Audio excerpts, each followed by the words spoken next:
إمامي منبر. إن الحمد لله نحمده ونستعينه ونستغفره ونستهديه ونعوذ بالله من شرور أنفسنا ومن سيئات أعمالنا.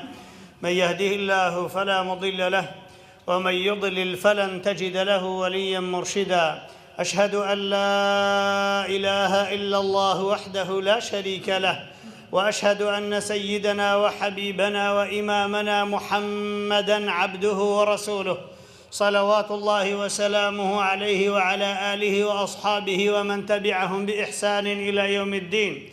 عباد الله، أوصيكم أولا ونفسي بتقوى الله وطاعته ولزوم أوامره وكثرة مخافته، فإن التقوى شعار المؤمنين ودثار المتقين ووصية الله في وفيكم وفي الخلق أجمعين. قال الله جلت كلمته: يا أيها الذين آمنوا اتقوا الله حق تقاته ولا تموتن إلا وأنتم مسلمون. أما بعد، مسلمانانی برز إيمان دارانی خوشویست، سنتي خواهی گەورەوایە جل جلاله لدواي وردەی ڕۆیشتنی زستان وەرزی بەهار دەست پێ دەکات. ئەمە سنەتی خوای گەورەیە. ولن تجد لسنة الله تبديلا. سنەتی خوای گەورە بەدڵ نابێ. لەوەتەی خوای گەورە دنیای خەڵق کردووە، لە هەندێک شوێنان هەر گەرمە، لە هەندێک شوێنان هەر ساردە، لە هەندێک شوێنان هەر جەوەکە معتەدیلە. ئەما لە کوردستانی خۆمان و لە زۆر لە شوێنەکان لە دوای زستانی خوای گەورە بە حەکیمی خۆی جەلە جەلاله بۆ ئەوی ئەو میللەتە، ئەو خەڵکە، ئەو بەشەریەتە یەکسەر نێتە ناو گەرمایە، وردە وردە جەوێکی دیکە وەرزێکی دیکە دێنێ، وردە وردە فێنک دەبنەوە، ئینجا دنیا گەرم دەبێ. بۆیش لە گەرمایە یەکسەر نەچینە ناو سەرمای زستانێ. خوای گەورە پاییزی دینی و خەڵک احتیاطی خۆ وەردەگری و وردە وردە ئەوجا زستانش دێتەوە لە دوای هاوینێکی گەرم. ئەوە چییە؟ ئەوە بە دەرخەری ناوی ئەلحەکیمی خوای گەورەیە کە خوای گەورە کاربەجێ و کارزانە. و بەهار ناوی ئەلخالقێتی خوای گەورە زۆر جوان بە دیار دێخی کە خودا چ نەوعە خالقێکە. ئەو خالقەیە کە خالقی هەموو مەخلوقاتە و ئەنواع و ئەشکال و عەجائبات دروست دەکە لەسەر ئەو زەویە و یەخلق ما لا تعلمون. شتی وا خەڵق دەکە ئێوە هەر دەرچی پێ ناکەن. ئەوەش بۆ بەدەرخستنی ناوی خۆیەتی و ئیسپاتکردنی ناوی ئەلخالقێتی رب العالمینە جەلە جەلاله، وەکە خوای گەورەش ئەرحەم الراحیمینە و چەندەها ناوەکانی خۆی بەو گۆڕینی ئەو وەرزانە ناوەکانی خۆی بە خەڵکی دەناسێنی خوای گەورە جەلە جەلاله. الله سبحانه وتعالى لە باسی بەهارێ فەرمێ: وەنەزەلنا من السەماء ماء. نازڵمان کردووە لەو ئاسمانەی ئاو. چنەوە ئاوێک ماء مبارەکە. ئەوە لە سوورەتی قافە فەرمێ ئاوێکی مبارەک، ئاوێکی پڕ بە بەرەکەت، ئاوێکی پڕ بە پید، ئاوێکی بە لەزەت و ئاوێکی خاوێن. لە ئاەتێشکەدا فەرمێ ماء طەهوورا. ئەو ئاوە خاوێنەی دا ئەبارێنوە سەر ئەو زەویەی. خوای گەورە فەرمێ فەئەنبەتنا به. بەو ئاوەی چەندەهاشتی پێشین دەبێت. جەنات باغ و باغات وحب الحەصید. و ئەو دانەوێڵەیە کە دەدورێتەوە. والنخل باسقات. ئەگەر لە شوێنە فێنکەکان داری گوێز ببێنی و ترێ ببینی و ئەوانە لە شوێنە گەرمەکان سیرکە، ئەو دار خورمایە لەو سەحرایەشین دەبێ. نەوعە تەعامێکی لێوە بەردێکە خورمایە، نە سەرمای دەبێ، نە گەرمای دەبێ، نە پێویستی بە گەرمکردنەوە دەکا. ئەنواع و ئەشکال ئیسیفادە و ڤیتامیناتی شتێدا سبحان الله. ئەلەو سەحرای لەها طەلع نەضید، هێشوێکی جوانی پێوێ و پێدەگا و زۆر شیرین و خۆش دەبێ. رزقا للعباد. ئەوە ڕزقێکە لە بۆ عەبدەکانم خوای گەورە فەرمێ و ئەحیەینا و هەروەها زیندوی دەکەینەوە بهی بەو ئاوە بەلدەتەن مەیتە. ئەو شوێنانەی مردوو بوون، ئەو شوێنانەی مردبوون، ئەو شوێنانەی گیان لێ نەمابوو، سەوزاییە لێ نەمابوو، ئەو جارە وردە وردە لەناو پەلکەدارێکی خانەی پەلکەدارێکی سەوز لە عیلمی تەماشەکە بزانە چه عەجائیباتێک تێدا ڕوودەدە سبحان الله. چۆن تیشکە ڕۆژنە پێک هاتن و چۆن ڕووناکایی وەردەگرێ و چۆن ئیستیفادە لە ڕووناکایی ڕۆژ دەکا. لۆ لە بەرسێبەرێ نابێتێ وە خوای رب العالمین چنەوە نیعمەتێکی بە ئێمە بەخشیوە ئەو داروبارە ئۆکسجینە خاوی نەمان دەداتێ. كذلك الخروج. ئەوە هەمووی هێنا خوای گەورە باس کرد. ئەفەرمێ وەکەذلك الخروج. كذلك الخروج زیندی بوونەوەش ئەو هایە. هەر کەسێک لە دینی و ئیمانی خۆی باوەڕی بە زیندوو بوونەوە بە ڕۆژی قیامەت نەبێ یەک لەحظە عیبادەتی لێ قبوڵ نەبووە وە لە دینی خوای گەورە حاڵی نەبووە و بە کافریش دەمرێ وەالعیاذ بالله وریابن گوێم لێ بووە خەڵکانێک دەڵێن بەڵام عیبادەتی دەکەین لەبەر ناز و نیعمەتەکانی خوای پێبەخشیون ئەمە باوەڕم بە هەستانەوەی نییە غەریب و ژار ئەگە باوەڕت بە هەستانەوەی نەبی عیبادەتەکەت هەمووی باتڵە ئەگەر ڕۆژێک نەبێ قیامەتێک نەبێ ڕەب العالەمین بە عەدالەتی خۆی بانجی هەموو ئەوانەکە کە زوڵمیان کردووە ئەوانەی زوڵمیان لێکراوە ئەوانەی فەقیر بوون ئەوانەی هەژار بوون ئەوانەی نەدار بوون ئەوانەی کەسەردار بوون چۆن ئەوانە بێ حەق و حقوق دەستنەوە پێش خوای گەورە جەل جەلالوه دەبێ ئەوانە ڕۆژێک دابێ جیاتی ئەو دنیای کە نەیان بۆ لەوێ هەیان بێ ئەوانەی زۆریان هەبووە بە حەرامی و بە خراپە دەبێ هەمویان لێ بسەندرێتەوە دەبێت لە جیاتیەوە عقوبەی خوای گەورە بچێژن خوای گەورە پەناماندە لە عقوبەی خۆی بۆ خاتری عەظەمەت و گەورەی خۆی چ دەبینین لەو بەهارە خۆشەویستان ئەو هەموو ڕەنگە جوانە دەبینین یعنی مێشک تەوەقعی ئەو ڕەنگە جوانانە ناکە لە ناوێک گوڵدا تەماشە دەکەی یا ڕەبی ئەوە چ گوڵێک لە ناو یەک حەیوان لە ناو یەک تەیری لە ناو تاوسێکی ناو بلبلێکی جسمی بلبلێکی تەماشە دەکەی محەیر دەمینی و ئەو دەنگە خۆشانەی لەو بەهارەی گوێت لێ دەبێ لەو بلبلانە لەو دەنجی ئاو ئەو دەنگە جوانانە و ئەو بۆنە خۆشانەی کە هەیە وەخوای ڕەب العالەمین مەگەر کەسێک چاوی شوێر بێ کەسێک بۆنی نەبێ کەسێک چاوی نەبێ کەسێک گوێی نەبێ گوێی لەو شتانە نەبێ صم بکم عمي بی فهم لا يرجعون ناگەڕێتەوە ئەگەرنا ئەوانە ئاەتی خوای گەورەن دەلالەتی عەظەمەت و گەورەی و شکۆی خوای گەورە دەسەلمێنن جەل جەلالوه خۆشەویستان ئەوانەتان دیت ئەو بۆنە خۆشە ئەو دەنگ ئەو شتانە هەمووی دەچێتەوە ناو ئەو ئاخەی لەو ئاخەی جارێش کە دێتەوە دەرێ بە هەمان شێوەش خوای گەورە ئەوەی جارێش کە زیندی دەکات یەڵڵا سەیری بەهار کرد چی دیکە دەبینین مێرولێ دەبینین ڕەفز دەکات چیت کە لە ژوورێ بمێنێتەوە تازە خەلاص وەرزی کارکردنە دەبێ بێتە دەرێویش ئەو مێرولە عەجایبە ئەو مێشە هەنجوینەی دەیبینی درێژەکەی چەندە لە سانتیمونیوێکی خۆ تێپەڕ ناکە بەڵام 8 ملیۆن جار بەقەدەر جسمی خۆی دەڕوا یعنی لە جسمی خۆی دوورتر دەڕوا 8 ملیۆن جار هیچ مەخلوقێک نییە هەندە لە جسمی خۆی زیاتر بڕوە وا بەو شێوەی بەبێ سەرفکردنی هیچ شتێک نە بەنزین و نە باروت و نە هیچ شتێک سبحان الله یعنی ئەو زەویەی کە دەڵێن 510 ملیۆن و 100 هەزار کیلۆمەتر مربعە ئەو مێشە هەنجوینانەی بۆ دروستکردنی 1 کیلۆ هەنجوینی ئەگەر خێراییەکان و ڕۆیشتەکان لێک بدەیتەوە چەند جار بە دەوری ئەو زەویەیدا دەسوڕێنەوە یعنی چەند جار 510 ملیۆن و 100 هەزار کیلۆمەتر مربعی دەبڕن هەتا 1 کیلۆ هەنجوینی دروست دەکەن کە لەسەر زەوی غەیری ئەو مەخلوقە شتێکی دیکەنی ئەوەی دروست بکە و خەڵقی بکە سبحان لە بۆ ئەو خودای کە ئەوەی خەڵق کردووە و سەدەهاشتی لەو شێوێشی خەڵق کردووە وەکو سەلماندن لە بۆ خالقێتی خۆی و لە بۆ عەظەمەت و گەورەی ئەو خوای جەل جەلالوه کاتێک منداڵان دەبینین دنیان بۆ دەبێتە یاریگایەکی فریزی و جوان کاتێک هەموو شتێک خانەی جسمی بەشەر دەست بە نەشونما دەکا پێی دەڵێن شێتبوونی هۆرمۆنەکان لە بەهاردا دەست پێ دەکا ئەوە هەمووی دەلالەتی خالقێتی خوای گەورە و موحیەتی خوای گەورە کە خوددا المحیە یعنی زیندوکەرەوەی ئەو هەموو مردوانەیە خوای جەل جەلالوه کە چۆنی خەڵق کردو جارێشکەوە خەڵقیان دەکاتەوە ئەو جوانیە لە چێ هات ئەو جوانی بەهار لە چێوە دێ ئێمە زۆر وڵاتمان نەبین وازان دنیا بەس کوردستانە بڕۆ بگەڕێ لە دنیا بزان چ دەبینی لەو دنیای هەم لەو شتانەی بەدەست دەیچینن ئەوش هەر مەخلوقی خوای گەورەیە هەم لەو مەخلوقاتانەی دەیبینی هەمووی لە شێوە هات إن الله جميل يحب الجمال حديث صحيح مسلم پیغمبر فرمي صلى الله عليه وسلم خدای گەورە خۆی جوان و جوانیش خۆش دەوێ پێی خۆشە جوانی پێی خۆشە خوای گەورە جەل جەلاله بۆیە ئەو جوانیانە لە بۆ مەخلوقاتەکان و لە بۆ عەبدەکانی پیشان دەدا وەکو ئاەتە قسەی لەگەڵ دەکەن دەڵێ ئەمن خالقەکەم خوایە جەل جەلاله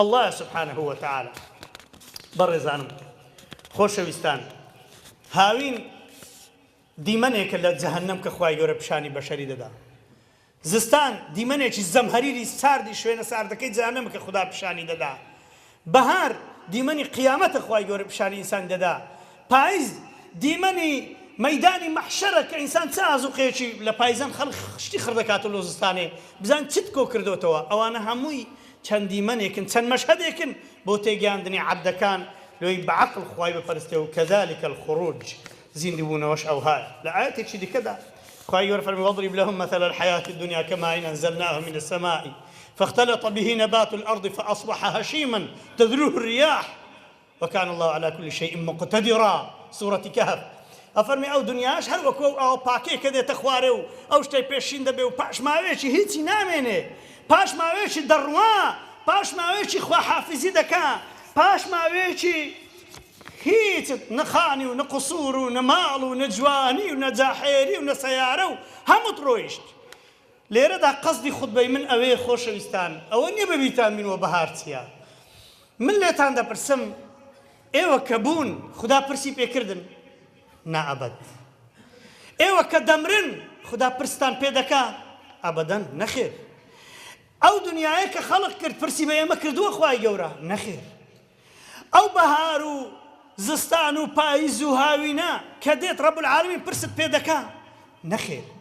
کە دەخەوی پرست پێ دەکا هەڵدەستیەوە یان ناکە دەڵێ بیسمیکە اللهم ئەموت و ئەحیا، سەری خۆت لەسەر بالیم دادەنێ لەسەر تەنیشتی ڕاست و دەڵێ بیسمیکە اللهم ئەموت و ئەحیا، دەڵێ بیسمیکە ربی وضعت جنبي وبك أرفعه فإن أمسكت نفسي فارحمها وإن أرسلتها فاحفظها بما تحفظ بها عبادك الصالحين. يا ربي خدايا ئەگەر ئەم نتزارێت کە ڕوحت هێناوە ناو جسمی من چونکە دەڕوا نووسن و عەمردنێکە، ربی ڕەحمم پێ بکەی و بمپارێزی، ئەگەر ڕۆیت شم خوایە ڕەحمم پێ بکەی و لێم خۆش بی. چێ هەیە زەمانەتت بدە لە خەو هەڵدەستی؟ چێ زەمانەتمان دەدە لەو مزگەوتە دەچینە دەر؟ چێ زەمانەتت دەدە دەقەیەکی دیکە دەژی؟ چێ زەمانەتی سەعاتێکی دیکەی دڵەکەت دەدە لە کار ناوەستێ و گورچیلەکانت لە کار ناوەستن و ئەو کابرای بە جوانی و بە ڕێک و پێچی و بە قۆزی بەسەر ئەو زەویەدا دەڕوا چەند لەحەزاتێکی دیکە دەکەوێتە سەر ئەو زەویە خەڵک لێ کۆ دەبێتەوە. کەس زەمانەتت نادە. ئێ باشەت خوا پرسیار. عقلت بەدەستی خۆت نەبێ، ڕوحت بەدەستی خۆت نەبێ، ژیانت بەدەستی خۆت نەبێ، مردنت بەدەستی خۆت نەبێ، بۆ تەسلیم نابی برای بەڕێزم. خوشی بەڕێزم بۆ تەسلیم نابی. ئەوە کابرای نیوزلەندیە ئەوڕۆبەیانی لە شارێکی نیوزلەندا بەسەر مزگەوتێکدا دەدا و بەسەر دوو مزگەوتاندا دەدەن چل مسلمانی فەقیری بەستە زمانی لە مزگەوتێ بێسی لە دانیشتون دەڵێن سبحانە ربه الأعلى، خوایە تۆ دەپەرستین، نەش نزەڕی کەسیان هەیە، نە شەڕی کەسیان کردیە، نە سیلاحیان پێیە، نە هیچیان کردووە، لە ناو مزگەوت لە سوزدە و ڕکوعدا دەکوژرێن. بۆچی دەیان کوژن؟ چیان دەوێت لەو خەڵکە؟ خوای گەورە ئینتیقامیان لێ بکە بۆ خاتری عەظەمەت و گەورەی خۆی. کابرای ئوسترالی تۆ لەکوێ هاتیێوانە دەکوژی؟ ئەو ڕەگەزپەرستێ بۆچی تێنەگەیشتە لە دینی خوا؟ باش ئەدی ئەم نوتوی مسلمان بۆ تێناگەی؟ ئەدی ئەم نوتی مسلمان عوزرمان چییە بەرامبەر خوای گەورە؟ پێغەمبەرانمان بۆ هاتۆ، قورئانمان بۆ هاتۆ، مامۆستامان بۆ هاتون، هەفتەی ڕۆژێک لێر لە خوتبەی واجبە بێن دابنیشین. باشە بۆ تەسلیم نابین. باشە خۆڕوودکردنەوەی ئافرەتی دەلالەتی داوێن پیسی نییە؟ ها؟ لە ئەوروپا ئافرەت کە خۆی ڕوود دەکاتەوە دەلالەتی داوێن پیسی نییە؟ کەس نییە بڵێ نا، هەممان دەزانین. ئەی باشە ئەو مسلمانەی من کچی من خوشکی من لێرە لە وڵاتێک کە تەقلیدی وی دەکا دەکرێت تەقلیدی دەکرێت چاو لە داوێن پیسێک بکە. یعنی چی؟ یعنی ئەمن خۆمەچی داوێن پیسێکی لێ دەکەم؟ یعنی چیت خوددا؟ هەبەز عەقڵ فکرکەوە. باشە یعنی چی تەقلیدی داوێن پیسی دروستە تو تەقلیدی داوێن پیسێکی بکەی دوور لە ڕووی هەموو لایەک؟ تەقلیدی شەروار پیسێکی بکەی گەنجی بەڕێز؟ تەقلیدی قەومی لوط بکەی؟ تەقلیدی نازانم چی بکەی؟ شەڕە سەگ و شەڕە کەڵەباب و شەڕە کە و شەڕە نازانم چی بکەی وەکو قەومێکی بە هیلاک چووی؟ پێغەمبەر بۆ فەرمووی صلی الله علیه وسلم خۆتان بە قەومە بە هیلاک چۆکان مەچوێنن. فەرمی ئەو شوێنێ قەومی لوطی لێ بووە لەوێ ئاویش مەخۆنەوە کە لە بۆ جیهادی ڕۆیشتون لە مەنتەقەی ئوردون وانە لە شاری سەدوم وانە کە ڕۆیشتون. پێغەمبەر فەرمی صلی الله علیه وسلم لەوێ ئاویش مەخۆنەوە حیوانەکانیشتان ئەسپەکانیشتان بە عەلەفی نەخۆن. ئەوانە قەومێکی لێ چووە بە هیلاک چووە بە فاحیشەیەکی خراپ. بۆ تەسلیم نابین بەڕێزان. باشە ئەگەر تەسلیم نەبی چیت بەرامبەر مقابل تەسلیم نەبوونەکە چییە؟ جێڕانەکردنی ئەو خوای شەڕکردن لەگەر خوای گەورە، شەڕەکەی لەگەر خوای گەورە جەل جەلالوه. باشە هەتا کەنجی تەسلیم نەبین دەبێ وڵێ ئینە صلاتي ونسكي ومحياي ومماتي لله رب العالمين. خوایە ئەمن تەسلیمی تو بووم لەوانم کە دەڵێ ومن يسلم وجهه لله، خوایە ئەمن دەمی تۆ چاوی خۆ دسمی خۆم تەسلیمی تو کرد یا رب العالمین. دەبا وا بڵێ بە ژن و بە پیا و بە گەورە و بە گچکە تەسلیمی دینی خوای گەورە بین بگەڕێینەوە مادەم هیچمان بەدەستە خۆ نەبی. کاتێک ئەو شتانە دەبینین بۆچی درۆکردن، بۆچی ڕیبا خواردن، بۆچی حرام خواردن، بۆچی غەشکردن. لە یەک دایک و بابن کوڕ لە ماڵێ لەسەر سفرەی بەشەردن لە پێش چاوی داک و بابیان بێ ئیحترام و بێ ڕێز باوک و دایک ناتوانن لێشیان بکەنەوە خە لەبەر چی موسڵمان نوێژیان کردووە. لەوەش عەجایبتر جی لە گەنجێک پەیدا بووە لەو ڕۆژانە چوومە بازاڕێکی سەلام لێکەچکی سەلام عەلەیکوم ئەوە خەریکی ئاتاری پۆبجیە سەلام کاکە ئەوە بە چەندیە فەرمووت دەوێت ڕاوەتەبانە کوژرێن ئەوە چیەوە پێی دڵم کاکە مەگەر لیزنەی فتوای ئیتیحادی عولەما زانایان نایانگوتێەوە حەرامە و پۆبجیە یەکسەر سەری خۆ بەرز دەکاتەوە حەرامی چی یعنی تخوا ئەم شتێکی لێ نەزانم دەکرێت قسەی لێ بکەم ئەتو نازانی حەرام چی حەڵاڵ چیە نوێژی بیانیت هەر نەکردو وەڵڵی ئەوانەی پۆبجی دەکەن سەتانەوە هەتیان نوێژی بیانی سەر لە فەرزی خوای نادەن زۆربەی نوێژەکان کابرا دەیگو نوێژی نیورانم چۆ مامەسە لەسەر ئەو پۆبجیەی ژن ئافرەت فێر بووە لە متەوەستەیەکدا 180 تەڵەبەکانی خەریکی ئاتاری وشتیوا بن ئەو موسیبەت نییە 100 تەڵەبە جگەرە چێش بێ بنێرگ لە خۆر بێ وەالعیاذ بالله ئەو موسیبەت نییە ئەبۆ تەسلیم نەبوون لەو خوای گەورە گەنجە جوانەکان ئێوە هیچتان لە دەستە خۆتان نییە دەبێت تەسلیمی خوای بین جەل جەلاله بۆی بەهەشتی خوا بەدەست بێنین بۆیە خۆشەویستان بۆچی ئەزیەتدانی جیران بۆچی ئەزیەتدانی ئەو خەڵکە خۆ ئێوە وەکو کابرای کریس چەرچ نین ئەوەی نووسدەنی بچن خەڵک بکوژن لەبەرەوەی هیچ بەرنامە و شتێکتان نەبێ بەڕێزانم ئەزانم دنیا خۆشە پێغەمبەر فەرمی صلی الله علیه وسلم الدنیا حلوة خضرة ئەو دنیا وەکو شتێکی شیرین وایە وەکو کەسکاییەک وایە کەسکایی هەموو بەردەوام نابێ شیرینیش بەردەوام نابێ مشتەکان بۆگەنی دەبن شیرینیان دەڕوا هەموو میوەجاتەکان کەون دەبن دەڕۆن وإن الله مستخلفكم فيها خوای گەورەش ئێمەی کردوتە خەلیفە لەسەر ئەو زەویە فينظر كيف تعملون تەماشەتان دەکاتێ دنیای بۆ شیرین و سەوز زۆر ڕازاندونەتەوە سیر دەکە بزانین چی دەکەن بەڵام فاتقوا الدنيا خۆتان بپارێزن لە هەر خەڵەتانی دنیا واتقوا النساء خۆتان پارێزن لە فتنەی ئافرەتی خراپ فإن أول فتنة بني إسرائيل يكم فتنة بني إسرائيل كان بمهلات سن پیغمبر فرمی صلی الله علیه وسلم كانت في النساء ئافرەتی خراپ ماڵی ئەوانیان کاول کرد خوا پەنامان یا ربی جا زۆر وریای خۆتان بن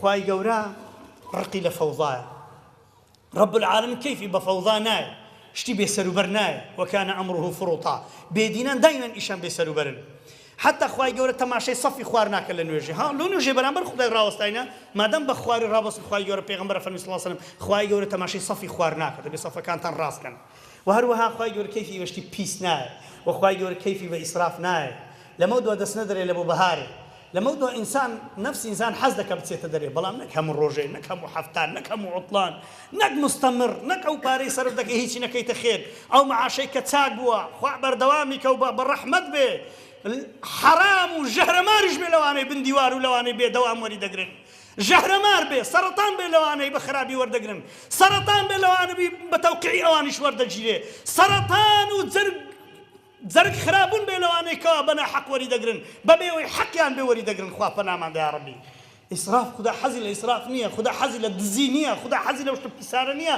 کە دەیکەن وەخوای گەورە حەزی لەو بێسەروبەر و پیسپەرۆسێ نییە کە ئەو ژینگەی وا بە بێسەروبەری بەجێ دێرن پێغەمبەر صلی الله عليه وسلم فەرمی إن أخوف ما أخاف عليكم ما يخرج الله من بركات الأرض لە هەموو شتی زیاتر لێتان بترسێن ئەو بەرەکەتێ لەو زەوی دێتە دەرێ لە نەوتە لە جیایە لە کەسکایە لە جوانیە خۆی بێ بە هیلاک بدەن پێغەمبەر فەرمی صلی الله عليه وسلم قیل وما بركات الأرض گوتیان ئەی پێغەمبەری خوا ئەو بەرەکەتی زەوی چییە قال زهرة الدنيا فەرمووی جوانیەکانی ئەو زەویەن بەڕێزان دەزانم لە بەهاران ڤایرۆسێک دێتە دەرێ کە لە فەسلەکانی دیکە نییە یەکسەر دەبیتە مایەی ئیلتیهابی دەماغی ئەوانەی مستەمر لە دەشت و دەر و دەگەڕێن بسوڕن لەو سەفرەی دەبێت زۆر لە خۆیان ترسن يعني ئەوە نییە دایم ساعات ئینسان هەر لە سەفرە و دەرد و دەرد دەبێت واجباتی خۆت جێبەجێکەی کابرا هەیە ڕۆژی جومعە لەسەر سەفرەی دادەنێ دەچی لە مزگەوتش نێزیکە لە گوندان نێزیکە دەر لا ئەچمە خۆت بەی کوڕە بابە من مسافرم کوڕ مسافری چێت و سەفرە چی فەرق هەیە لە بینی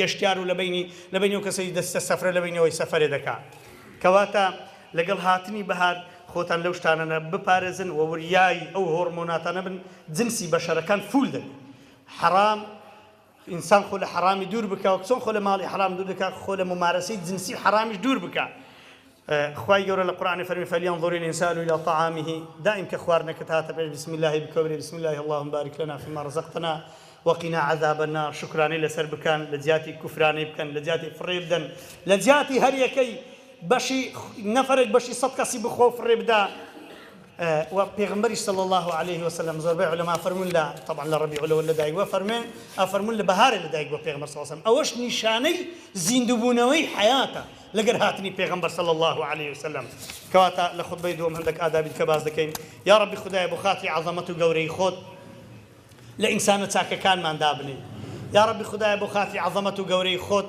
خۆ پەنا ئەدەین بە عەزەمەت و گەورەی تۆ یا ربی لەلا چوونی ناز و نیعمەتەکانمان خوای نیعمەتەکانمان لێ نەسەنیتەوە بە گوناهی ئێمە یا ربی خدای ساغی و سەلامەتی خۆمان لەدەست نەدەین لە بەرگوناهەکانمان یا ربی خدایە بتوانین جوانترین شکرانە و سوپاست بکەین یا رب العالمین یا ربی خدای یارمەتیمان دەی بۆ نوێژەکانمان بۆ عیبادەتمان بۆ ئەخلاقی جوانمان یا ئەرحەم الراحمین یا ربی خدای هیدایەتی گەنجەکانمان دەی هیدایەتی خوشکان و دایکان و کچەکانمان بدەی خوای هیدایەتی ذریەتمان بدەی ئەمانەتی تۆ بن یا ئەرحەم الراحمین یا ربی خدای بەبێ عەزاب و حسابی بەهەشتمان بە قسمەت بکەی بە قسمەت دایک و باوکمان بکەی بە قسمەت مردیەکانمان بکەی خوا لە مردوەکانمان خۆشبی بۆ خاتری عەظەمەت و گەورەی خۆت خوای ئەوان حەزیان دەکرد لەو بەهارە بەشدار بن ئەوان حەزیان دەکرد یا رب العالمین لەو خۆشیانە بەشدار بن بەڵام یا رب العالمین بەهاری بەهەشتیان بۆ بەهاری بەهەشتیان بە قسمەتکەی قەبرەکانیان بکەیتە ڕەوضەة من ڕیاض الجەنە مێرگێک نەک لە مێرجی بەهار بۆیان بکەیتە مێرگێک لە مێرجی بەهەشت